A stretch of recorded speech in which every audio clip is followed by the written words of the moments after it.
Hey, hello. Magandang tanghali sa inyo lahat mga ka-MUG at mga kabatas at siyempre sa ating mga ka-UB. And yun, ginawa ko lang tong video na to dahil ang feature dito ni Sir Chinkitan is yung kaibigan ko na si Varda. No? And kahapon magkausap kami. And sabi ko gawin ko ng reaction yung video mo.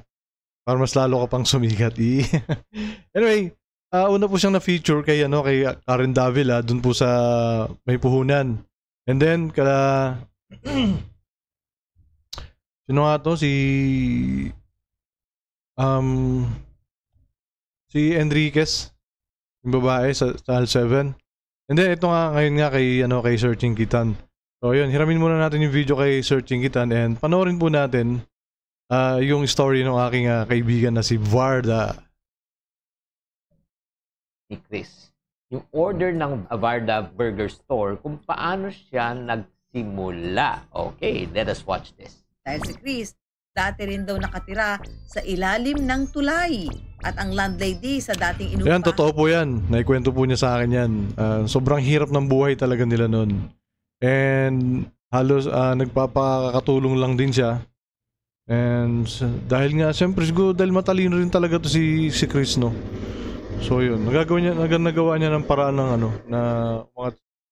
na umangat sa buhay. And ayun, yun nga pala, babanggitin ko po pala dito sila sila Ma'am, si Ma'am Emily Soldner and Nona Umale, no? Sila yung nag-message kagabi doon sa aking live. Ilalagay ko po rito yung yung aking sa ilalim yung yung aking page, link po ng page, and then paki-like po yung page and then message na lang po kayo doon po natin pag-usapan yung gusto niyo gawin para po sa MUG. Ano pa? Salamat. Tuloy po natin to. Walang iba kung hindi si Contessa. Taon 2003, nagkakilala raw sila ng palayasin si Chris sa dati niyang tinitirhan. I think I was 18 or 19 years old. Wala na kaming magulang. Naulila na kami.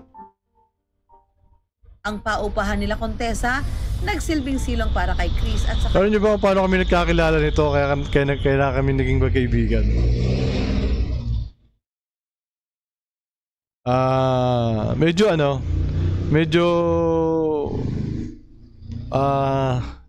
Masyadong yung pagkakakilala namin. So, di ko na lang po kukwento rito, no? Basta yun, maganda yung pagkikita namin and then yun, naging magkaibigan kami. Actually, po sana ako sa kanya. Pa-franchise, kaso lang, medyo bumagsak yung ating kabuhayan. So, yun, saka na lang, pag meron na ulit. Pamilya. At nang makapagtapos, si Chris nagtrabaho bilang guro.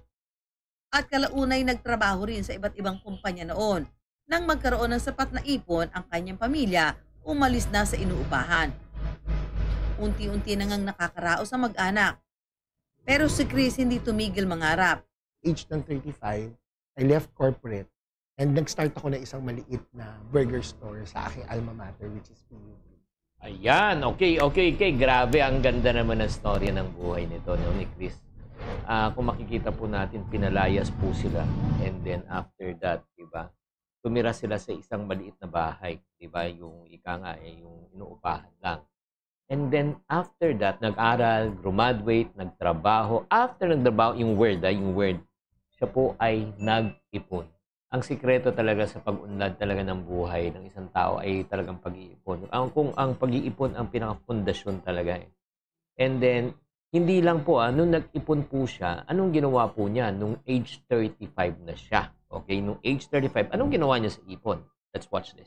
Dito nagsimula ang Varda Burger. Pero alam niyo ba mga ka-wonder, ang pangalang Varda, may hindi pala magandang nakaraan. Dahil nga bullied ako nung bata ako, antok sa akin, Bardagul. So, pagpapasok ako sa school ko noon, guguluhin nila yung buhok ko, bubuli ako ng mga lalaki ko. So yun ang tanda ko dun sa kwento niya. Medyo mataba na siya noon nung bata siya. So Bardagul ang tawag sa kanya. Binubuli nga daw po talaga siya noon. Klase. Tapos tutuksoy nila ako ng bardagol, bardagol, bardagol. Kaya uuwi ako sa magulang ko noon, umiiyak ako. So kaya ko po to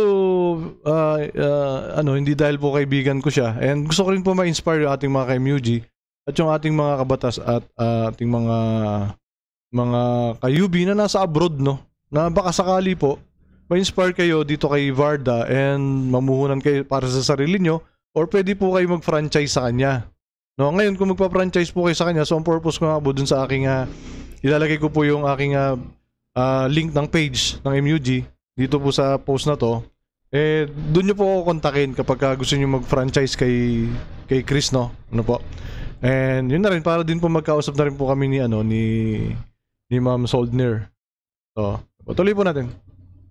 Grabe naman talaga, no? Oo, yung pala yung history ng yung pangalan ng Varda, Bardagul pala. No, nabubuli siya nung bata siya. Kaka-relate ba kayo? Sino po sa inyo mga nabully nung kayo ay bata pa? Ako po ay naalala ko, ako po ay tampulan din ng bullying nung bata ako. Ang tawag po sa akin, pandak pirate, kasi maliit nga ako. Ang tawag sa akin, toilet paper. Ang galing nga niya, no? Binuli siya. Ang tawag sa kanya is Bardagul. So instead na i-take niya yun as a negative, ginawa niyang positive, so ginawa niyang pangalan ng kanyang business. So yun, ang result, tagumpay po siya. Tuloy po natin. Boy, kasi nagbebenta po ng toilet paper. At mahirap po ang pag ikaw ay isang parang outcast na pinagtatawanan, hindi ka tanggap, rejected ka, di ba? Yung parang there's something always to prove eh. Pero anong ginawa po kaya ni Chris para pinatunayan niya na yung lahat ng mga nagbully sa kanya ay nagkamali? Ang karanasang ito noon, siyang nagpatibay kay Chris ngayon. One day, I'll create a product, and I'll create a brand, and I'll create a company out of that name. So from Bardagul, ginawa ko siyang Varda. Ang kanya negosyo agad daw kinagat ng publiko. Student-friendly po, nakakabusog, and very sulit po. Kaya naman mula sa isa, nagsulputan ang iba't ibang Varda stores na karamihan ay sa eskwelahan matatagpuan. Galing-galing naman, di ba? Ang galing, ha? So, ang ginawa po, ginamit po niya yung pangalan na Varda at the same time, no? Makikita mo talaga yung kanyang marketing style, no? Yung number one, masarap, tapos sulit pa, at ito kung napapansin niyo, kaya nga nagtataka ako, bakit wala akong nakikitang Varda na sa public, no? Because ang target market niya ay school, di ba? Tinarget market niya talaga student. Diba? Yun yung yun yung sikreto. Kaya it's very important kung kayo ay magnenegosyo. Mas maganda na mag-niche kayo, niche marketing or target. Kasi ang konsepto po ng niche marketing, especially sa mga nagnenegosyo, ay ganito po. There are two choices po when you want to do target market. No? It's either you become a small fish in a big pond or you become a big fish in a small pond. Diba? When you say small fish in a big pond, lalaban ka sa public, sa market, di ba? Yung marami yun, di ba? Burger, ang dami ng burger dyan sa labas. Pero kung ikaw naman, pumili ka ng isang maliit na niche, di ba? Like, pinili niya, campus lang, student lang, ang target market niya. Wala naman nagta-target market ng mga burger stand dyan. Wala kang makikitang burger machine or wala kang makikitang Angel Burger sa campus. Pero siya, nag-specialize siya. So, siya yung lumaki. Magandang marketing strategy at kapulutan nating aral. I-take note nyo yan. Next, ano naman ang naging patakbo naman yun ng kanyang negosyo? Paano to lalo pang lumago? Dati, ang iniisip mo, saan ka kukuha ng pangkain, di ba? Well, basically ngayon, kahit anong gusto kong kainin, pwede kong kainin eh. Dati, nagsisiksikan lang kami sa isang maliit na kwarto, sa isang maliit na bahay, no? Ngayon, kahit paano, may mga sarili-sarili ng bahay yung mga pamangkin ko. Wow, grabe naman talaga, no? Alam mo, grabe talaga ang nagagawa ng pagninegosyo talaga. Again, there's nothing wrong, no? And if At bukod po dun, napakasarap po nung burger talaga. Sulit po talaga yung burger.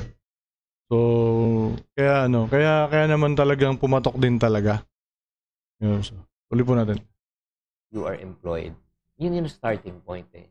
there's nothing wrong that you earn a regular salary. Pero dapat mangarap po tayo na darating yung panahon na lalaki po ang income natin. Kaya nga babalik na naman ako sa principle and premise. Kumita ka, mag-ipon ka. Pag mag-ipon ka, anong gagawin sa ipon? Palaguin mo. And one of the best way na palaguin mo is magnegosyo. Yun. Nakakain na yung gusto niya, napupunta na yung gusto niya, meron na sila magandang tirahan po. Diba? So ano pa kayang pangarap ng isang Chris? Ang hirap nga kasama nito si Chris eh. Alam niyo kung bakit? Ang sarap magluto. Nung minsan kasi nagpamasyal siya dito sa Mariveles. So yun, nagkainuman syempre. Tapos doon din sila nag-sleep over sa isa naming kaibigan, and then pagising namin ng morning, grabe nakaluto na siya yung mga leftover namin nung gabi. Yung mga leftover namin nung gabi na pulutan, yung mga tirang fried chicken, mga lechong manok ganon.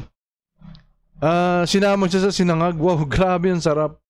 Iba talaga pag talagang ang kaibigan mo nasa line ng business ng food. Grabe. After 20 years, si Chris muling babalik sa lugar kung saan siya unang nangarap.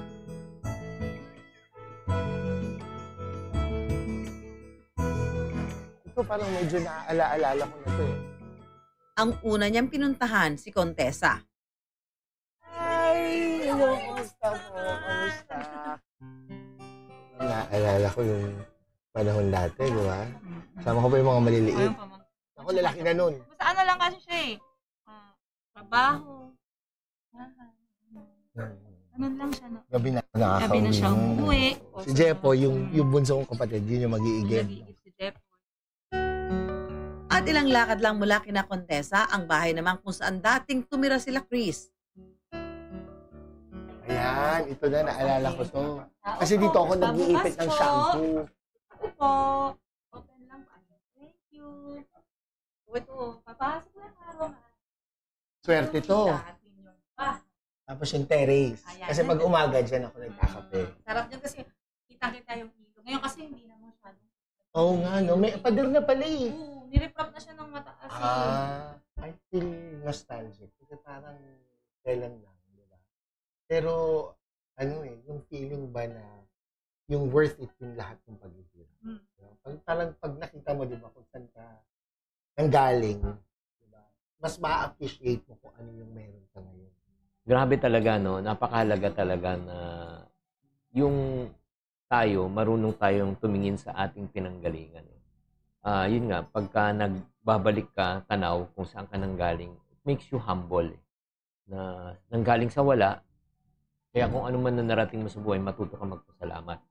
Huwag nating huwag tayong Yes, sobrang bait po ni Chris. Totoo lang. Napakabait po na tao niyan. At wala akong masabi diyan kay Chris. So tayong mga mga kabatas, mga ka-UB, mga ka-MUG na nasa abroad, no? Pagka gusto niyo po mag-business, wag po tayo dun sa Ponzi.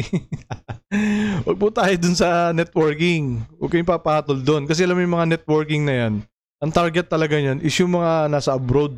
Kasi mas madali kayong convince, and kasi nga instant may puhunan po kayo no, yung sweldo nyo sa abroad tapos siyempre sobrang hirap sa abroad, maiisip natin na gusto natin magnegosyo, and then pag pumasok tong Ponzi na to sa atin, yung mga networking na yan, tapos magaganda yung mga salita nila, mako-convince tayo kasi nga ang hirap sa abroad di po ba? Ang hirap ng malayo sa pamilya. So ngayon, kung magbi-business po tayo, dito na po tayo kay kay Varda, kay Christopher Guarin. So legit na legit po ito.